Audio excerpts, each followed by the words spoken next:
So now we're going to show you how to take our RWC results and put them on our company cam. So let me go into company cam. Oh, well, that's wonderful. That's where I need to go. In Vista, right here.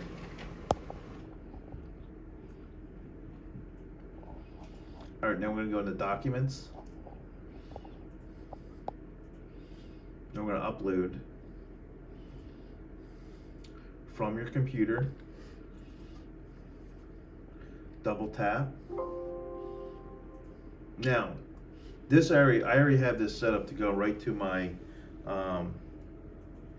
my bridge cable file.